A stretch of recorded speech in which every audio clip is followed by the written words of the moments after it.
Cheers. পকোড়াটা দেখি আমি একটা পকোড়া নেবো। আমিও দেখেছিস, এই জন্য বললাম বেশি করে পকোড়া বানা, সবাই খেয়ে একদম ফ্যান হয়ে যাবে। এটা খেয়ে তো ফ্যান হয়ে যাওয়ারই কথা। কি দারুণ খেতে। তুমি এরকম মাস্টার শেফ লেভেলের খাবার বানাতে কোথা থেকে শিখলে ঋষা? আসলে ছোটবেলা থেকে আমি রান্নার রও জানতাম না, আর তেমন ইন্টারেস্টও ছিল না। তবে গ্রামের পিকনিকে যখন সবাই একসাথে বসে রান্না করতো সেটা দেখে আমিও হাত দিতে শুরু করি, আর তখনই গঙ্গা আমার পুরো হাতে ধরে রান্নাটা। এই কি হলো, থেমে গেল কেন ঋষভ? বলো কি বলতে চাইছিলে? আরে আমি তোমার তো গল্পের ভিলেন নই আর, শুধু শুধু ভিলেন বানাচ্ছ কেন আমাকে? আর আমি তো গঙ্গার থেকে অনেক কিছুই শিখেছি। তুমি তো গঙ্গার সেই ছোটবেলার বন্ধু, তুমি শিখবে না? আর ভালোই হয়েছে শিখেছো, নাহলে এই পকোড়া কপালেই আসতো না। চলো বসবে, চলো। আরে কি হচ্ছে রে? আমাকে একদম সামলানোর চেষ্টা করবে না, আমার মাথা একদম ঠিক চলছে। সে তো দেখতেই পাচ্ছি, তোমার এই নির্বুদ্ধিতার জন্য আমরা আমাদের সবটা হারিয়েছি। রাহুল, বোঝার চেষ্টা করো, কি অবস্থা করে রেখেছে নিজের। এই ভাই, এনি চান্স তুমি কি লাগছে। আমাকে আন্ডার এস্টিমেট করছো? লাগছে রাহুল। এই ছাড়ো। একটা কথা মনে রাখো, রাহুল লাগছে, সেনগুপ্ত না ছাড়ো। মাঝ সমুদ্র থেকেও ফিরে ঠিক চলে আসবে। এবার এমন একটা চাল দেবো না, এই সিংহরায় বাড়ির কেউ পালানোর পথ পাবে না। হ্যাঁ, ছাড়বে তুমি? লাগছে বলছি তো কখন থেকে। কি করবে তুমি? আবার ব্লান্ডার করবে তো কোনো একটা? ব্লান্ডার না, এবার এমন একটা চাল দেব। Wait a minute.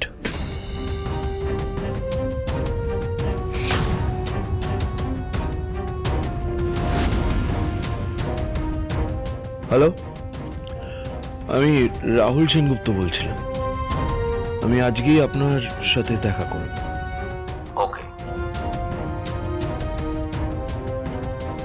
দেখি ফোনটা লক হয়ে গেছে। কাকে মন করেছিল তুমি? কার সাথে দেখা করবে? কি প্ল্যান বলো না রাহুল। আবার কি করতে চাইছো প্লিজ বলো। আরে ফোনটা দাও না। রাহুল, রিমঝিম আমার লাইফের প্রথম ভালোবাসা। ওকে যেদিন থেকে দেখি সেদিন থেকেই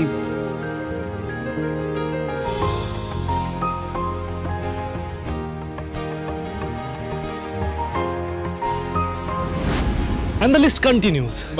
বাট আজকে সব থেকে বড় কথা হলো, আজ আমি যে রিমঝিমকে প্রপোজ করতে পেরেছি আর রিমঝিম সেটা অ্যাকসেপ্টও করেছে, এটা সত্যি বলতে আমার লাইফের সবচেয়ে প্রিশিয়াস মোমেন্ট হয়ে থাকবে। যাক, হ্যাঁ বলেছে, ভালোই করেছে। এই সম্রাট ছেলেটা তো একেবারে ভিখারি, মানে বিজনেস তো প্রায় কিছুই নেই। বিয়ের পর রিমকে ভালো করে কিছু খাওয়াতেও পারবে। অ্যাটলিস্ট বিয়ে করেই ভালোবাসার চক্রে পড়ে বাড়ি থেকে বিদায় হচ্ছে, এতে আমি ভীষণ হ্যাপি। জাস্ট শান্তি পাবো। যাক, বন্ধুর বাড়িতে যাওয়ার আগে একটা ভালো খুশির খবর পেলাম। একটা জিনিস কিন্তু আমি জানি, এই সিংহ রায় জুয়েলার্সের নেমেসিস যদি কেউ থেকে থাকে, সেটা কিন্তু রুদ্র রায়, মানে আর জুয়েলার্স। আর আপনি পারবেন ঋদ্ধিমান সিংহ রায়কে সঠিক শিক্ষাটা দিতে, ওর বিজনেস, ওর ব্র্যান্ড সবকিছু মাটিতে মিশিয়ে দিতে। পারতে তো আমাকে হবেই রাহুল,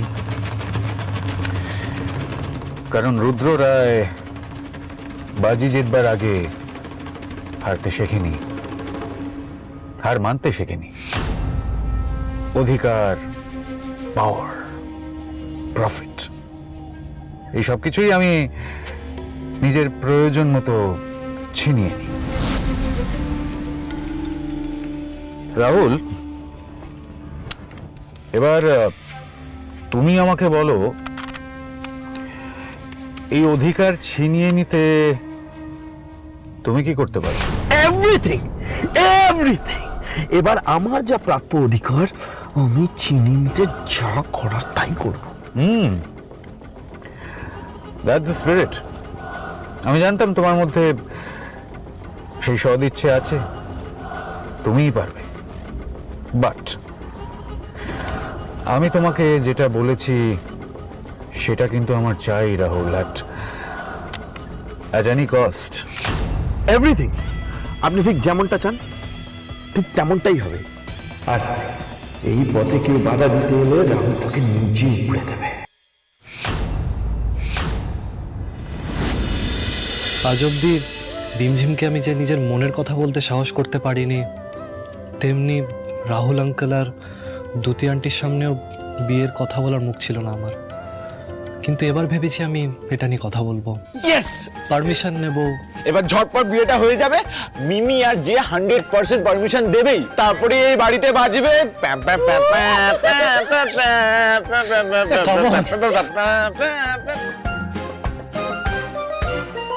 বিয়ে তো হবে, সেটা যত তাড়াতাড়ি সম্ভব আমি করার ব্যবস্থা করছি। মানে ইনফ্যাক্ট এই উইকেই। এই উইকে নয়, হ্যাঁ, এনগেজমেন্টটা কালই হবে। কালকে?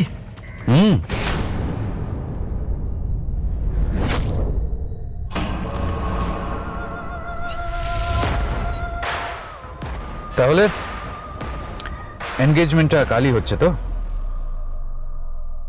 Done. I'll do everything to make it happen. Good. Thank you so much for your time. আসি।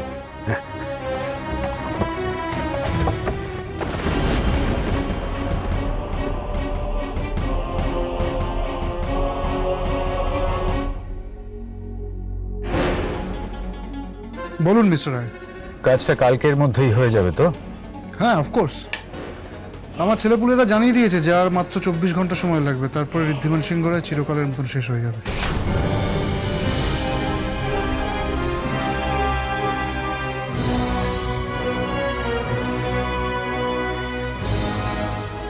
সারা জীবন তুমি প্রতিটা ক্ষেত্রে ফার্স্ট পজিশন দখল করেছো, আর আমি সেকেন্ড পজিশনটাকে সহ্য করেছি mister Riddhiman Singha Roy. But not anymore.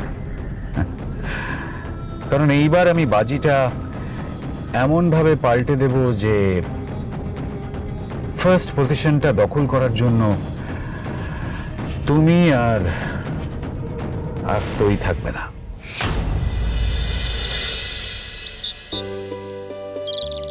বলছি সম্রাটদা একবার রাহুল স্যারকে বিয়ের কথাটা বলে দিলে কিন্তু আমাদের বিয়ের শপিংটা শুরু করে দিতে হবে। একদম, তারপর একটা ভালো ডেট দেখে বিয়েটা ফিক্স করে দিতে হবে। সময় কিন্তু হাতে বেশি নেই, এই ড্রয়িং রুমটা একটুখানি তাড়াতাড়ি সাজিয়ে ফেলার ব্যবস্থা করুন, বুঝলেন? হ্যাঁ, আর একটু দেখবেন যেন কোথাও কোনো নোংরা না পড়ে থাকে, ভালো করে পরিষ্কার করবেন।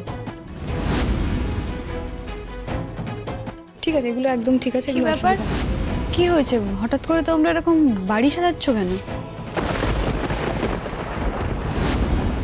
কি ব্যাপার, এসব কি হচ্ছে? বাড়ি ডেকোরেট করা হচ্ছে কেন?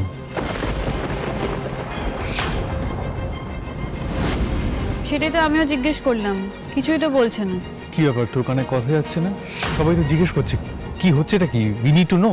অনুষ্ঠানটা আমার ফ্যামিলি, আর আমার মনে হয় না তোদের কারোর এটা জানার বা ইনভলভ হওয়ার প্রয়োজন আছে। তাও জানিয়ে রাখি, আজকে আমার মেয়ে রিমঝিমের এনগেজমেন্ট, আর সেটা এই বাড়িতেই হচ্ছে। এনগেজমেন্ট মানে কার সাথে? রিমঝিমের বিয়ে আমি ঠিক করছি এই শহরের ফেমাস বিজনেসম্যান রুদ্র রায়ের ভাইপোর সাথে। আর আজকে ওই এনগেজমেন্ট, আর সেই এনগেজমেন্টের কারণেই মিস্টার রুদ্র রায় এ বাড়িতে আসতে চলেছে। হোয়াট?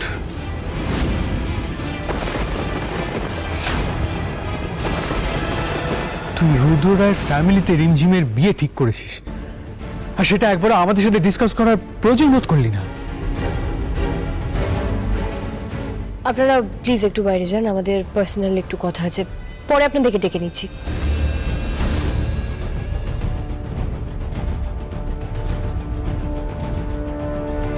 তুই বিয়েটা ফিক্স করার আগে একবার জিজ্ঞেস করেছিস রিমঝিমকে?